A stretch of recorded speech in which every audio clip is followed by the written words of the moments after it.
ব্যাটে বলে নায়ক ভারতীয় ওপেনার অভিষেক শর্মা। 4-1 ব্যবধানে সিরিজ জিতল সূর্যকুমার যাদবের দল। চলুন ভারত বনাম ইংল্যান্ড ম্যাচের সম্পূর্ণ ফলাফল আজকের এই ভিডিওতে জেনে নেওয়া যাক। নিয়ম রক্ষার ম্যাচও হালকাভাবে নিল না ভারত। মুম্বাইয়ের ওয়াংখেড়েতে শেষ টি-20 ম্যাচও জিতল তারা। কত রান করলেন অভিষেক শর্মা? প্রথমে ব্যাট করে 247 রান করে ভারত। সেখানেই ম্যাচের ভাগ্য ঠিক হয়ে যায়। বাকি কাজটা করলেন ভারতের বোলারেরা।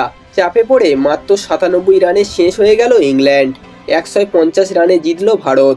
অভিষেক একাই করলেন 135 রান। তার কাছেই 38 রানে হারেন জস বাটলারেরা।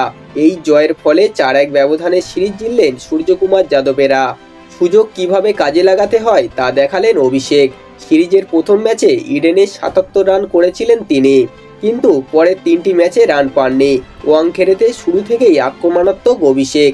পেসারদের বিরুদ্ধে হাত খোলেন তিনি। একের পর এক বড় শট মারেন, ফলে তার জন্য ফিল্ডার সাজাতে সমস্যায় পড়েন ইংরেজ অধিনায়ক জস বাটলার। মাত্র 17 বলে 50 রান করেন তিনি। অর্ধশত রানের পরেও থামেননি অভিষেক। পাওয়ার প্লে চলাকালীন যেমন খেলছিলেন, ফিল্ডিং ছড়িয়ে যাওয়ার পরেও একইভাবে খেললেন। 4-এর থেকে বেশি ছক্কা মারেন অভিষেক। নিয়ম রক্ষার ম্যাচেও বিনোদন এনে দেননি তিনি। একটা সময় মনে হচ্ছিল রোহিত শর্মার 35 বলে 100 রানের রেকর্ড ভেঙে যাবে, কিন্তু তা হয়নি।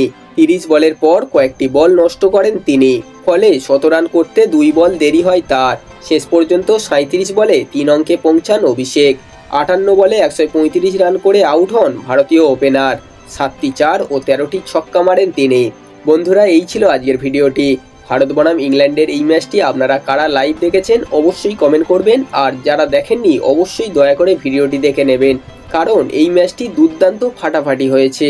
বন্ধুরা, ভিডিওটি ভালো লাগলে একটা লাইক করে দেবেন এবং এই ধরনের ক্রিকেট নিউজ সবার আগে পাওয়ার জন্য চ্যানেলটিকে অবশ্যই সাবস্ক্রাইব করে দেবেন।